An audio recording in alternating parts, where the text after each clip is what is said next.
Hello, welcome back to the show, and today we are going to be looking at some Carlton players that need to step up for season 2022.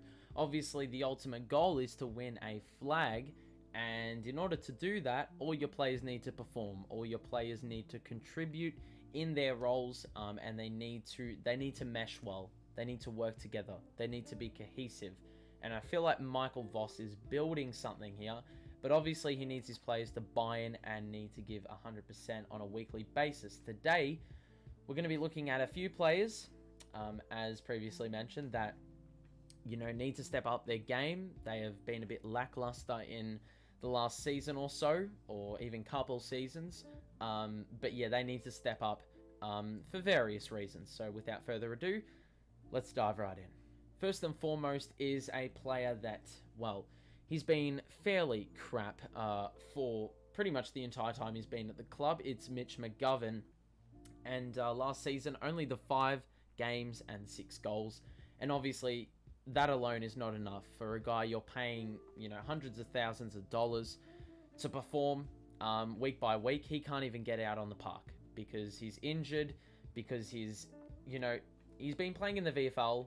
And he hasn't really put in a standout effort to really, warrant selection in the best 22 in, the top league of football in Australia.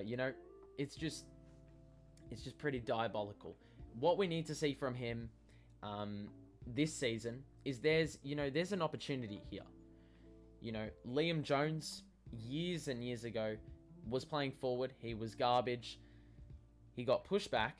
And he made a difference. And since then, he's been one of the best defenders. I mean, Carlton have had in quite some time. I don't know if that's a fair statement or not. But he's worked really well with Jacob Wiedering. Obviously, that dynamic duo is now gone. Liam Jones has retired. Mitch McGovern has the opportunity to fill the void. He has been a swingman in the past. He has never really gained continuity in one specific position, though. He's always going forward, and then he's going back. And then, well, we need him forward again, so we're going to put him forward. It's never really been one or the other for an extended period of time. I think this is his opportunity to cement a role down back, and he's going to need to, because at times last year, our defense was shaky, and obviously Wiedering can't shoulder the entire load, so this is an opportunity for Mitch McGovern to basically re-cement his position in the best 22 and sort of mold himself into a different player that can really help our team. I think he's going to be, he's going to take the second best, forward on the opposition. So he needs to hold his ground, number one, and basically not give in. If he can hold his opponent to 2 goals a game, I wouldn't complain with that, to be honest. Number 2, sort of similar to Mitch McGovern, Zac Williams on big money. Carlton couldn't work out where they really wanted to play him last season. It was half forward, half back, wing. Really, I don't understand where the right place is to play him. I would just play him in his natural position at half back, so he can basically, consolidate what he's good at. Don't try anything stupid, because I think you're going to get the best out of Zac Williams if he's doing that. Obviously, a few injuries last year as well. That seems to be part of the problem with a lot of our players. They just can't get out on the park. But Zac Williams, if he can, replicate the form at GWS, a couple seasons ago, if he can get short bursts in the middle and impact the game, give other players a bit of relief, a bit of rest. Paddy Cripps is probably the biggest name, but obviously Sam Walsh as well. Depending on whether Walshy plays wing or inside, I think Zac Williams will be able to provide a lot of relief. And he's got explosiveness, and he has the ability to change games. So, look, if he can perform and get somewhere near that GWS form, we're going to be looking very dangerous, especially at the heart of the ground. Next name is the former co-captain Sam Doherty. We did run this over in another video where we talked about Sam Doherty stepping down as co-captain, but we're just going to make it short and sweet. The pressure is off him.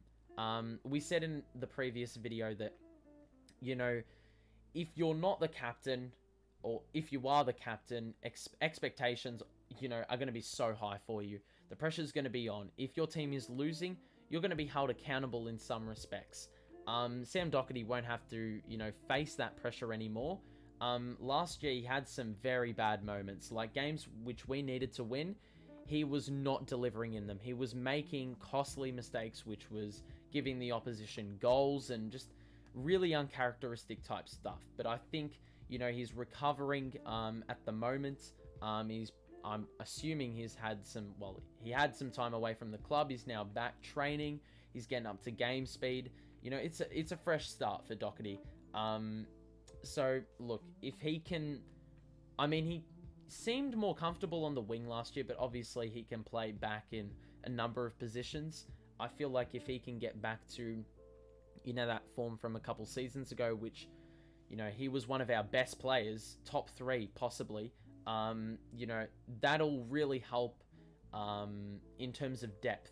Because I feel like, a lot of players that have come in the last season or two, probably beat Sam Doherty for skill level. They're just simply better than him. But if Doherty can get up to that same form of a couple seasons ago, it really helps with the middle sector. You've got your top high echelon, the middle sector, and the lower sector. If he can, help us out in the middle sector, it's going to add, it's going to help us out in depth so dearly. And it's going to make our team really dangerous because there won't be a lot of weaknesses on the ground. And also, just because he isn't a captain, he still can be a leader.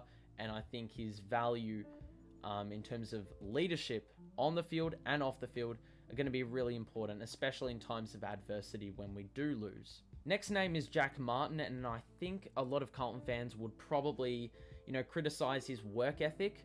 There's situations where he just, let's say he's chasing someone that's just run past him. He'll usually stop and he won't really try. If he does, he'll be very half-assed in trying to chase that man down and he'll get absolutely burnt.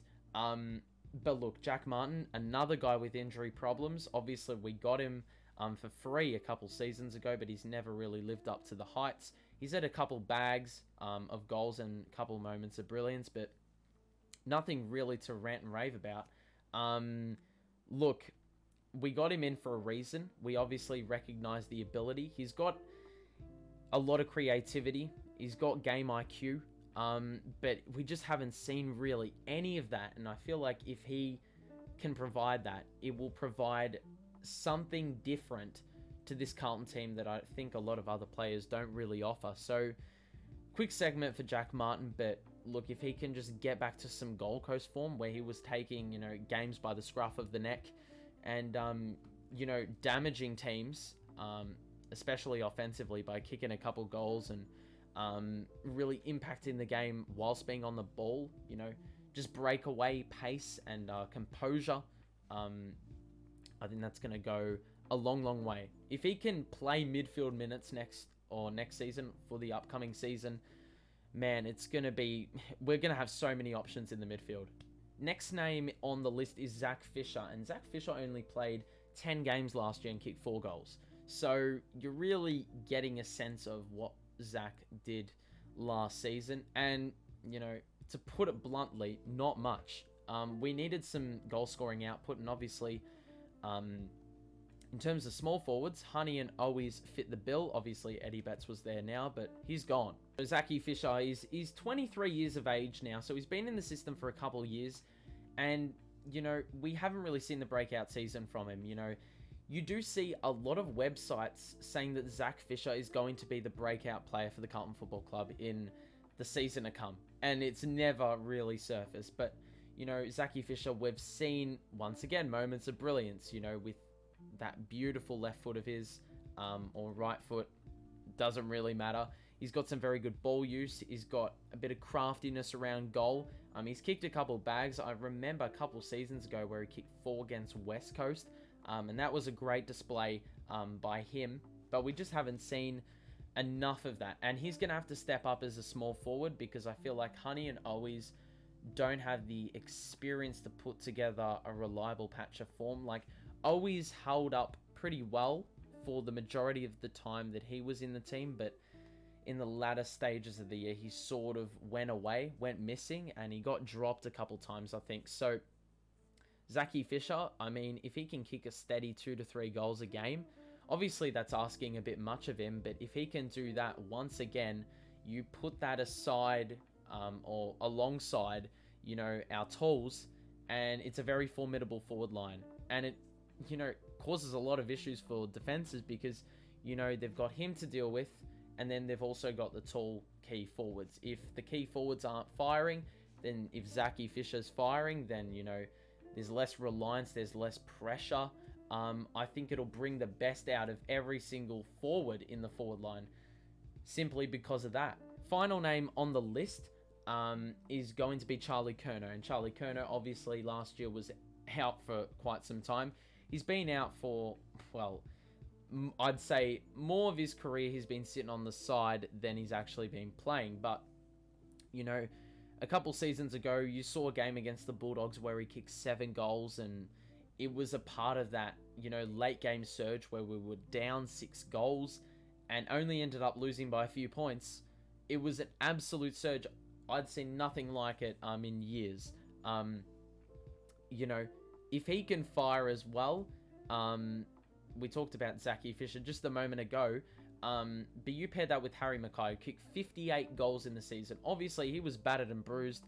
He was getting injured left, right, and center. He was in pain on the ground. His shoulder, was very sore, especially in the later stages of the season. And, I think Charlie needs to just get rid of a bit of the burden. He needs to kick at least 30 goals next season. You pair that with Zac Fisher, you pair that with Harry Mackay, and once again, you've got 3 options that you have to deal with. It's like dealing with the big 3 for the Brooklyn Nets.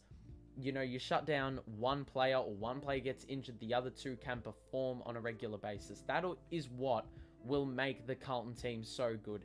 If players are constantly performing, that even if you shut down one player, there's always going to be another player or another 2 players that are, filling the void.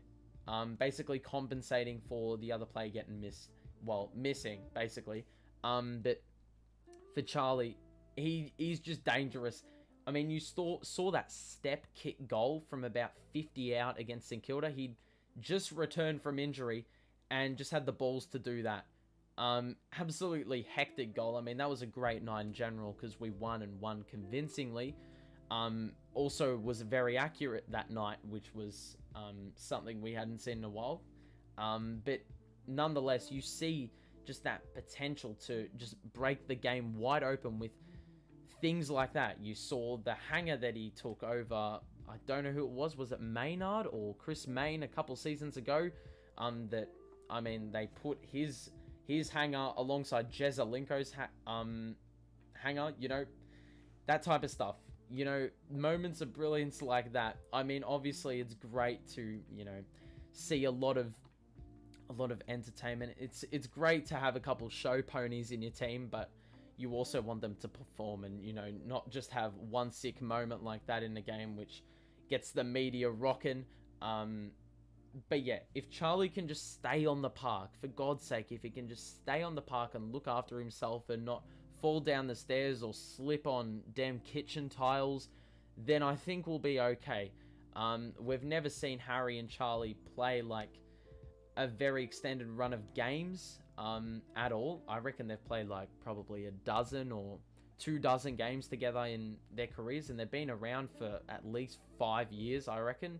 So yeah, I just really want to see the full potential of this forward line in all its glory with all the players firing. But as we know, every Carlton season has a lot of twists involved, and you can almost bank on another injury happening to someone significant. Anyway, that's going to be it from me. I hope you enjoyed this video.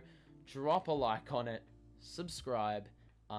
We will be getting a lot of Carlton content coming in about 6 weeks time when, the season is getting closer and closer. I mean, it already is getting closer. We're seeing AFLW football in January, and it just feels really weird. But yeah, before you know it, we'll be at the men's regular season, and I'm bloody excited for it. I can't wait to see what Michael Voss's Carlton Football Club has to offer in season 2022. Thank you, have a great day, and I'll see you in the next one. Peace out.